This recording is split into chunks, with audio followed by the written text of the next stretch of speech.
여기 프랑스에서 철도 승무원으로 일하고 있다는 여성이 있습니다. 그리고 그녀는 한국인들의 이해를 할 수가 없는 진상짓에 치가 떨린다며 퇴사까지 생각하고 있다고 하는데요. 현재 한국인들의 수준 높은 시민의식은 전 세계의 극찬을 받고 있다고 해도 과언이 아닌데 도대체 그녀는 무슨 이유로 이러한 주장을 하고 있는 것일까요? 안녕하세요. 제 이름은 소피 로랑이고 현재 프랑스의 대표 철도회사인 떼제베에서 열차 승무원으로 일하고 있습니다. 제가 일을 시작하면서 가장 당황스러웠던 부분은 바로 회사의 기괴한 정책이었는데 그건 바로 한국 승객에 대한 우대 정책이었습니다. 정말로 왜 오직 한국인일까요? 노르웨이인이나 캐나다인은 왜 안 될까요? 그들 또한 충분히 예의 바른 것 같았는데 말이에요. 하지만 이 모든 것에는 그럴 만한 이유가 있다고 하더군요. 제 선배는 한국인들이 한 행동은 프랑스를 대표하는 저희 회사의 문화와 경영 방침 자체를 완전히 바꿔버렸을 만큼 충격적이었다고 했어요. 관광 성수기였던 어느 여름, 기술적인 고장으로 인해 만원 고속열차가 아무도 없는 곳에 발이 묶였습니다. 낡아빠진 유럽의 기차에서는 종종 벌어지는 일이었지만 당시는 문제가 더욱 심각했다고 했어요. 에어컨도 없고 마침 고장 때문에 작동하는 화장실도 없었다고 했거든요. 하필이면 시스템 개편으로 인해 몇 시간 동안 음식이나 물도 없었다고 했습니다. 많은 분들이 상상할 수 있듯이 객실 내부에는 분노가 폭발하고 승객들이 소리를 지르며 일부는 강제로 문을 열고 선로를 따라 걸어가려고 하기도 했다고 했어요.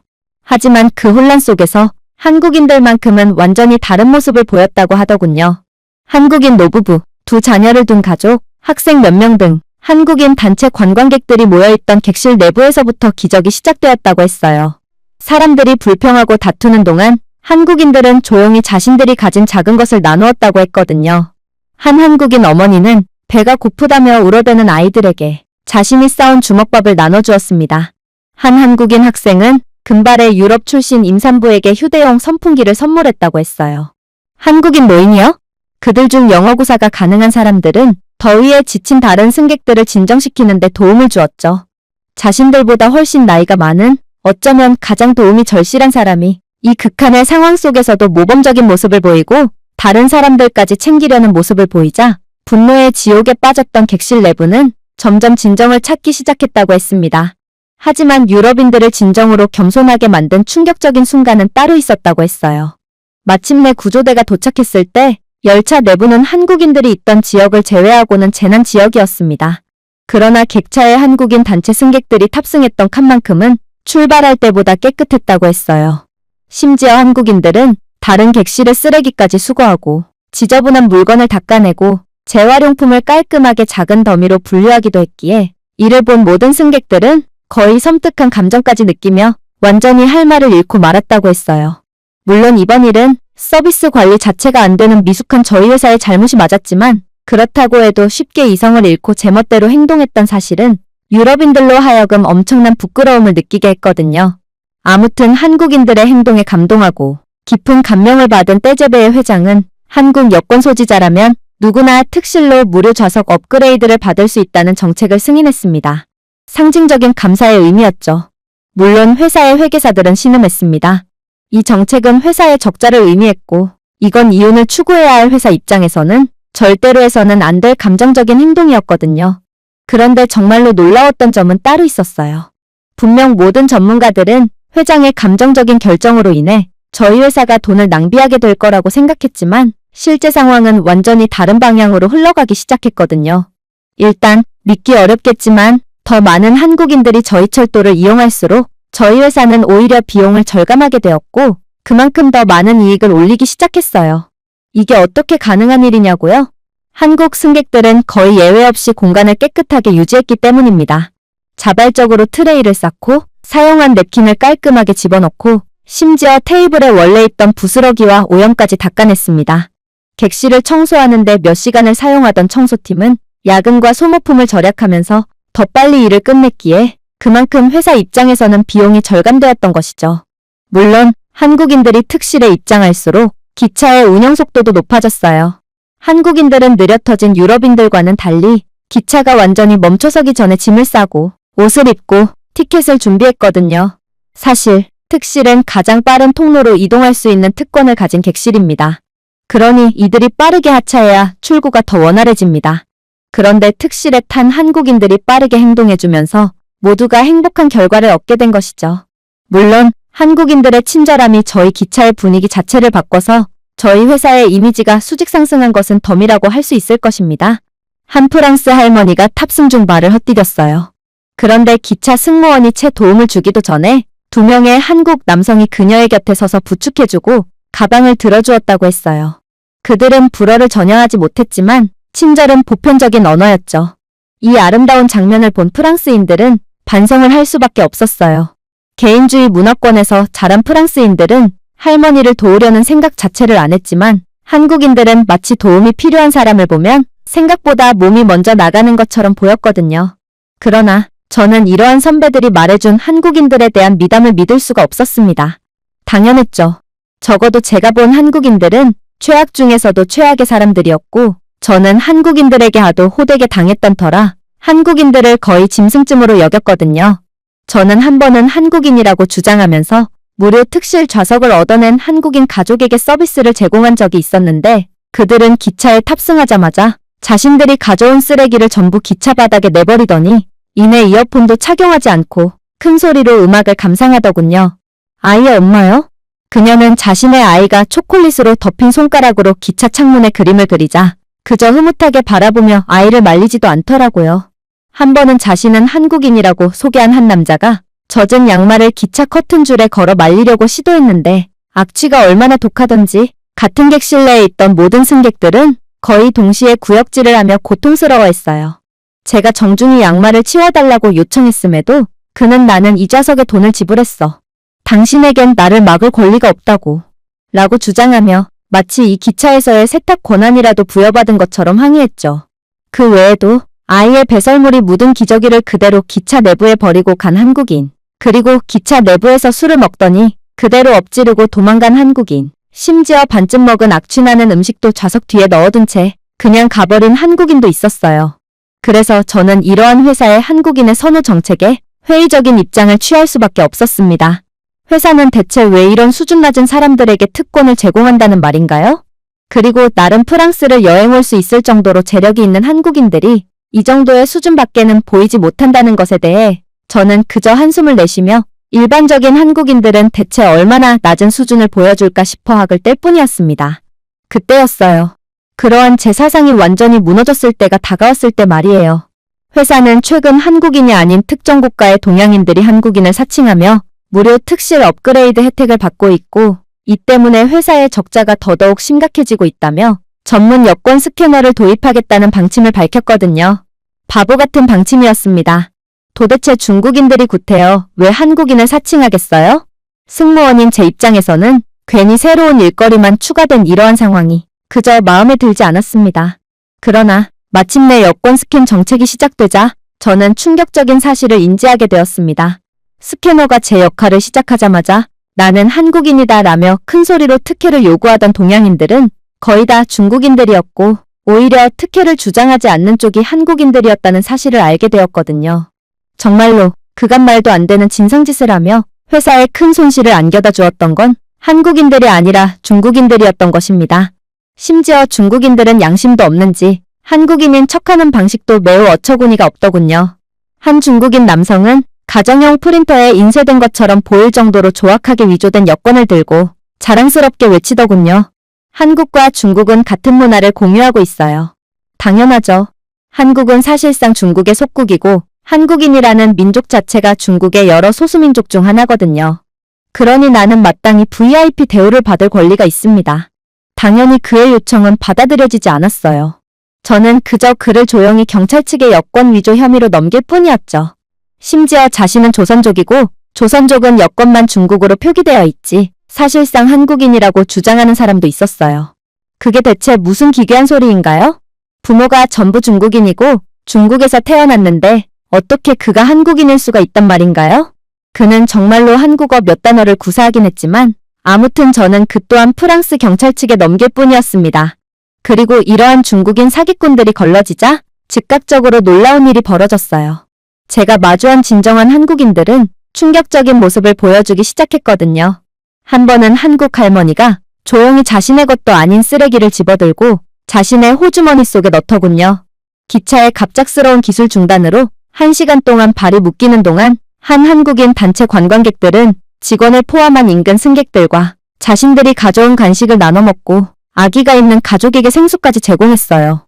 당연히 이런 수준 높고 아름다운 사람들에게 서비스를 제공하는 건 정말 기쁜 일이었어요. 한국인 승객이 탑승한 객차는 오히려 이용하기 전보다 더욱 깨끗해졌고 결국 청소 시간이 거의 발생하지 않아 일거리가 기하급수적으로 줄어들었거든요.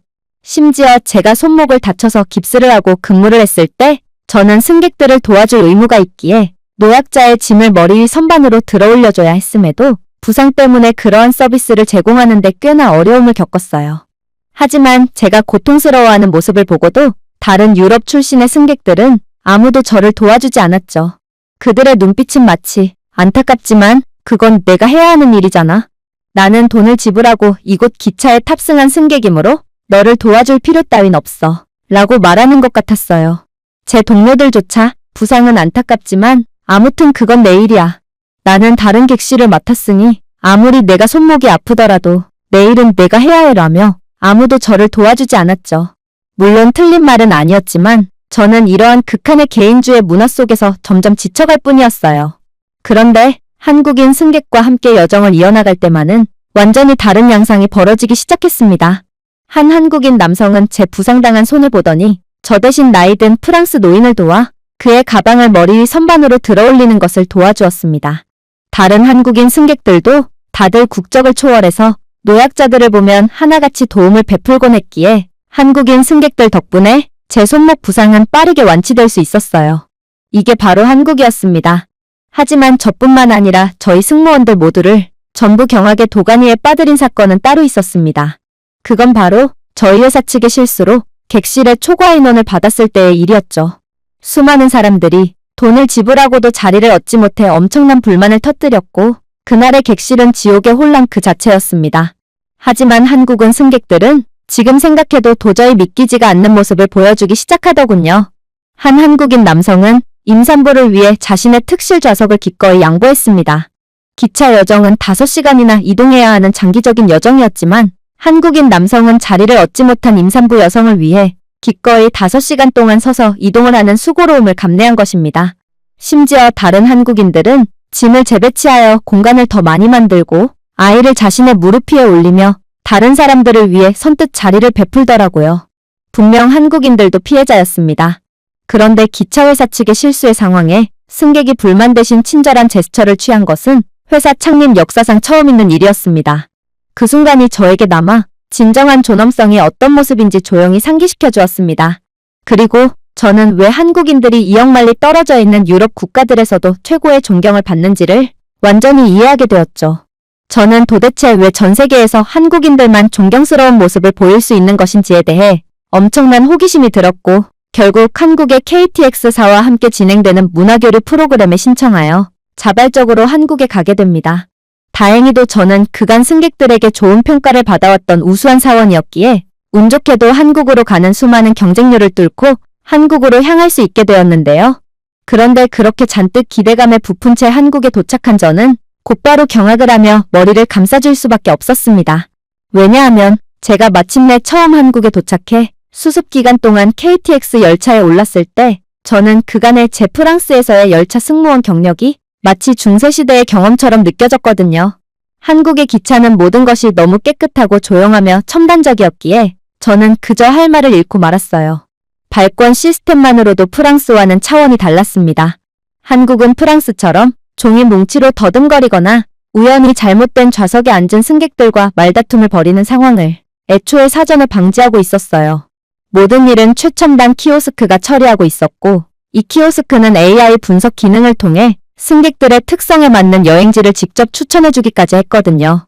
심지어 한국이 자체 기술력으로 개발했다는 이 키오스크는 해당 여행지에 대한 여행 스케줄을 계획해주기까지 하더군요. 그야말로 한국은 혼자 22세기에서 살아가는 국가였던 것입니다. 물론 승무원인 저는 이러한 한국의 기술력의 수혜를 더욱 직접적으로 받을 수 있었습니다. 한국에서는 별도의 태블릿을 통해 QR코드만 스캔하면 열차 시스템이 순식간에 좌석 번호와 빈좌석 등을 확인할 수 있게 되어 있었거든요. 즉, 저는 누가 잘못된 좌석에 앉았는지, 부정승차를 했는지를 한눈에 파악할 수 있었다는 말입니다. 물론 한국인들은 늘 양심을 지키며 부정승차를 절대로 하지 않았지만 아무튼 한국의 기술력은 매우 획기적이었어요. 프랑스에서는 모든 것이 아날로그로 돌아가므로 저는 부정승차자를 잡기 위해 부지런히 돌아다녀야 합니다. 심지어 이들은 무료로 열차에 탑승하기 위해 화장실이나 열차 좌석 및 때로는 열차 지붕에까지 올라타고 있기에 저는 제가 지금 숨바꼭질을 하고 있는 건지 아니면 기차 승무원으로서 업무를 수행하고 있는 건지 헷갈릴 때도 있죠. 요즘 프랑스의 중국인 이민자들이 늘어남에 따라 저희 기차는 이러한 부정승차자들을 잡아내느라 평균 30분 이상의 지연 시간을 보이기까지 하고 있어요. 하지만 한국은 애초에 좌석을 한눈에 확인할 수 있는 시스템을 갖춰놓았고 또한 한국의 기차는 자동으로 객실 인원을 체크하는 AI 기능까지 존재하기에 이를 발권된 티켓의 수와 대조한다면 부정승차자쯤은 1초 만에 식별할 수 있었어요. 한국의 기차는 매시간 1분의 지연 시간도 없이 정시 운행되고 있었기에 저는 이게 어떻게 가능한 건가 싶었는데 한국의 정시성의 뒤에는 이러한 최첨단 기술력이 조용히 기차를 빛내고 있었던 것입니다. 하지만 제가 한국에서 정말로 인상 깊었던 것은 따로 있었습니다. 그건 바로 객실 내의 모든 것들은 오로지 사용자의 편의성만을 고려해서 만들어졌기 때문이었죠. 대표적인 부분이 바로 화장실이었습니다. 프랑스 기차의 화장실은 그야말로 공포의 존재와 다름이 없습니다. 상습적인 역류와 변기 막힘은 프랑스가 보이지 않는 숨어있는 곳 따위는 전혀 중요하게 생각하지 않는다는 것을 말해주죠. 그러나 한국의 KTX요? 저는 이곳 화장실에서 마치 고급 호텔에 발을 들인 것 같은 흠잡을 데 없는 현대적인 공간을 발견했습니다. 손대지 않아도 작동하는 모션 센서 수도꼭지, 쾌적한 조명, 희미하고 차분한 향기, 청결함까지 사실 저는 잠시 동안 잘못된 문으로 들어온 걸까 생각하며 멍하니 서 있기까지 했어요. 기차 내부의 간이 화장실이었음에도 마치 호텔 화장실만큼 우수했거든요. 심지어 이곳 기차의 객실에는 빠르고 무료인 와이파이까지 존재했는데 프랑스 열차 내부에서는 와이파이는커녕 데이터조차 안 터지는 경우도 많고 특정 지역에서는 전화조차 터지지 않기에 저는 한국에 미친 듯한 인프라 수준의 감탄을 연발할 수밖에 없었어요. 물론 한국 본토에 있는 한국인들은 제 생각보다도 훨씬 더 아름다운 사람들이었어요. 기차에서 노약자의 짐을 대신 실어준다거나 혹은 다른 사람들을 위해 빠르고 질서정연하게 하차한다거나 하는 배려의 행위들은 한국에서는 마치 너무나도 당연하게 자리 잡은 문화처럼 보였거든요. 하지만 저는 아직도 모르고 있었습니다. 제가 정말로 놀라야 할 부분은 한국의 기차가 아니었다는 사실을 말이에요. 제가 동료 직원 수연 씨의 안내를 받고 서울역을 제대로 구경하게 되었을 때 저는 마치 새로운 문명에 들어선 듯한 기분마저 느꼈어요. 수많은 유동인구가 오가는 곳이 어떻게 이렇게 깨끗할 수가 있는지 서울역 바닥은 너무 밝게 빛나서 저는 본능적으로 신발이 거울로 변했는지 확인하기 위해 아래를 내려다보았을 정도였습니다. 프랑스 기차역에서는 너무나도 손쉽게 볼 수 있는 껌자국 하나, 작은 쓰레기 하나, 소변 자국이나 반쯤 남긴 음료가 담긴 채 굴러다니는 컵도 없었습니다. 심지어 서울역은 단지 교통의 요충지의 역할만을 수행하는 것은 아닌지 다양한 기능을 수행하고 있었습니다. 카페나 깨끗하고 저렴한 식당, 약국, 그리고 편의점과 잠시 휴식을 취할 수 있는 충분한 대기 공간까지 모든 것을 갖추고 있는 공간이었어요. 보통 이렇듯 누구나 오갈 수 있고 유동인구가 많은 곳은 범죄와 혼란이 들끓고 지저분하기 마련이지만 한국은 이미 실내의 문화가 구축되어 있는지 어떠한 문제도 발생하지 않고 모든 것이 효율적이고 안전하게 운영되고 있었습니다. 이윽고 수연 씨는 저를 직원 휴게 공간으로 데려가기 시작했어요. 솔직히 별 기대는 되지 않았습니다. 프랑스 떼제베에도 강역마다 직원 휴게실이 존재하고 있긴 합니다. 새벽 기차 등을 타는 승무원들이 잠시나마 휴식을 취할 수 있도록 배려하는 공간이죠. 그러나 그러한 공간을 이용하는 직원들은 단언컨대 단 한 명도 없어요. 좁고 곰팡이가 핀 컨테이너 박스에는 바퀴벌레와 쥐, 그리고 빈대가 점령한 지 오래기에 저희는 차라리 기차역에서 노숙인들과 함께 동침을 하는 쪽을 선택하거든요.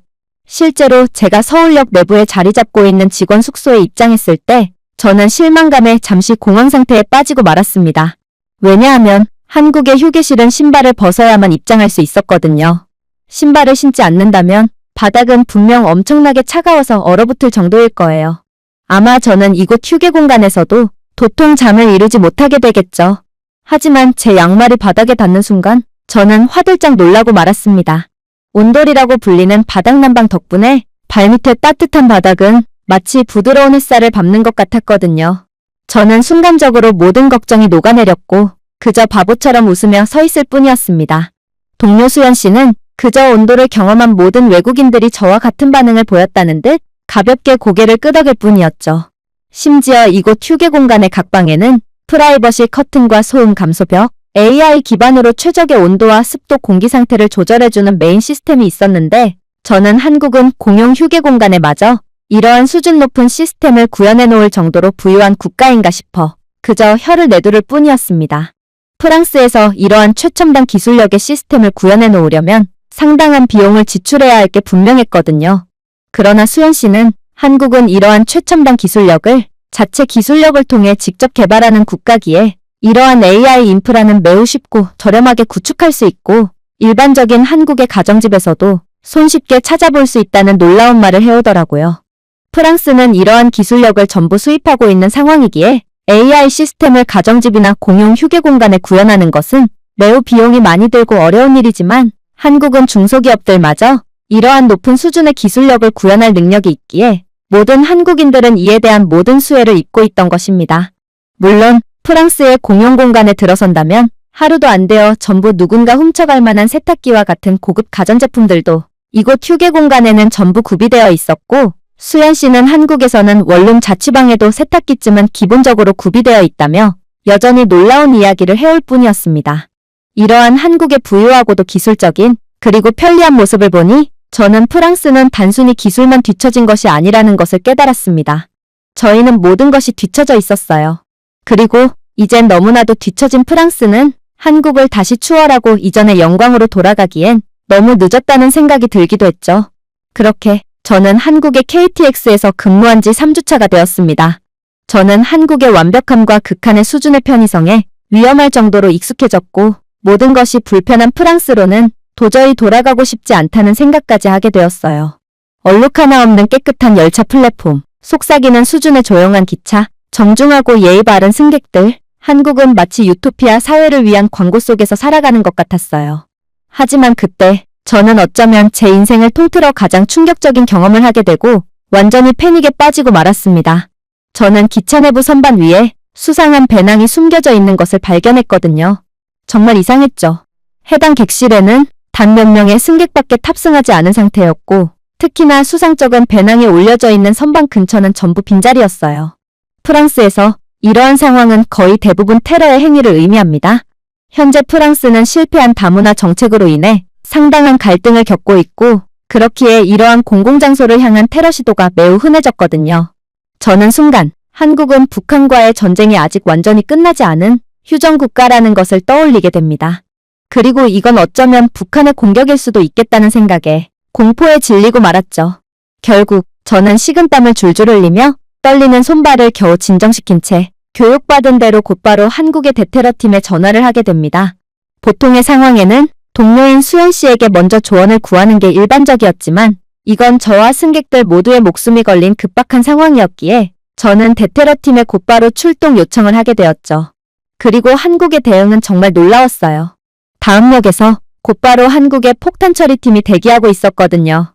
심지어 전문적인 소형 폭탄 처리 로봇까지 함께 출동하여 기차에 탑승했어요.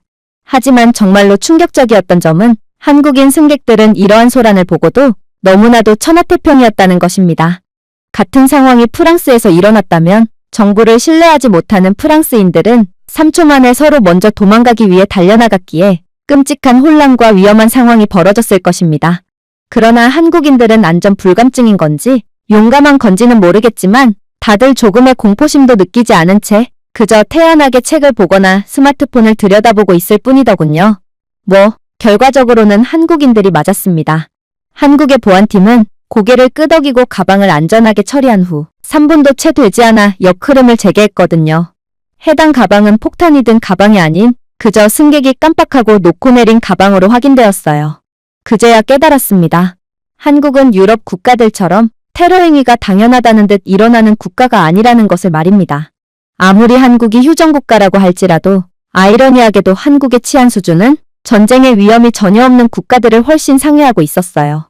그야말로 한국의 안보는 허세 섞인 무력 과시나 시끄러운 발표에 기반하지 않았습니다. 실전에서 보기 전까지는 절대로 눈치채지 못할 정도로 원활한 준비태세를 바탕으로 구축되어 있었죠. 경찰과 군부대의 통신 시스템과 유사시의 상황에서 보인 기술력 등 한국인들이 자신들의 국가를 믿고 여유만만했던 이유가 다 있던 것이고 저는 그저 어리빠진 채 허공을 바라볼 수밖에 없었어요.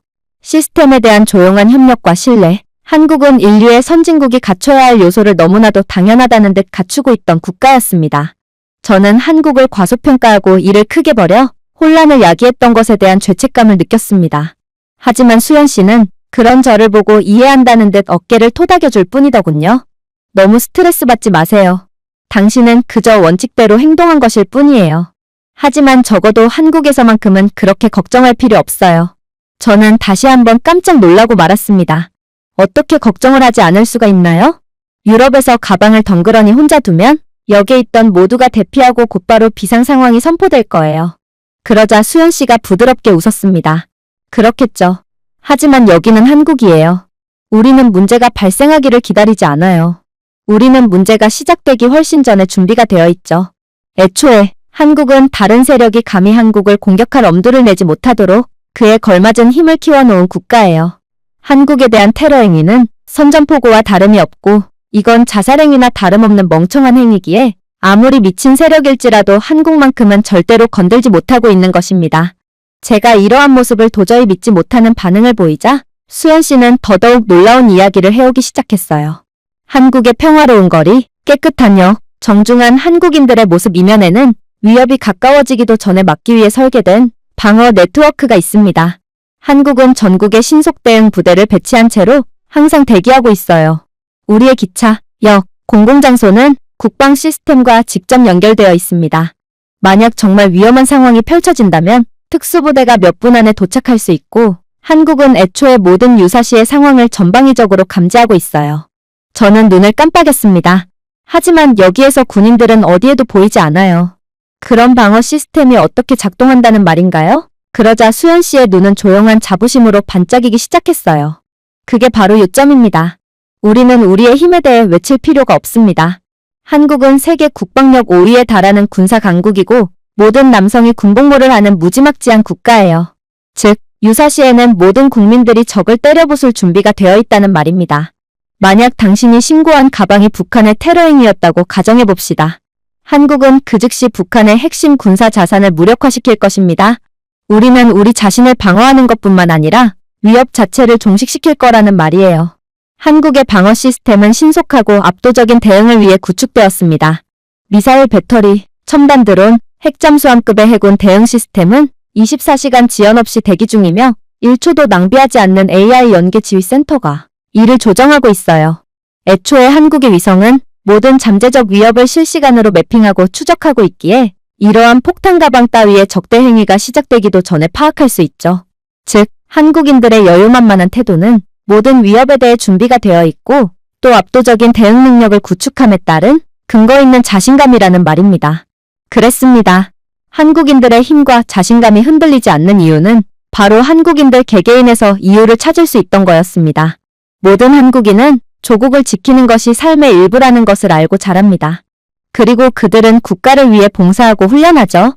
그렇기 때문에 위기 상황에서는 얼어붙지 않고 하나로 행동할 수 있고 그게 바로 세상에서 가장 미친 세력조차도 한국을 감히 공격할 수 없는 진정한 억지력인 것이었습니다. 괜히 한국을 건드렸다간 하루도 안 되어 나라 자체가 사라질 수도 있거든요. 그렇게 저는 시간이 어떻게 흘렀는지도 모른 채 근무를 마쳤습니다. 창문 밖으로 서울역의 조용하고 질서정연한 번잡함, 집으로 돌아가는 가족들, 간식을 나눠 먹는 학생들을 바라본 저는 이제야 한국에 대해 완벽하게 깨달았어요. 한국은 단순히 고속철도와 깨끗한 역만 건설한 나라가 아니었어요. 평화를 구축하고 아무도 넘볼 수 없는 힘으로 지켜낸 나라였죠. 이제야 한국인들의 모든 태도와 삶의 방식이 이해가 갔습니다. 프랑스인들은 준비가 되어 있지 않기에 서로를 불신하고 사소한 상황에도 겁에 질려 있지만 한국은 모든 준비가 되어 있기에 여유가 있고 서로를 신뢰할 수 있었던 거였죠.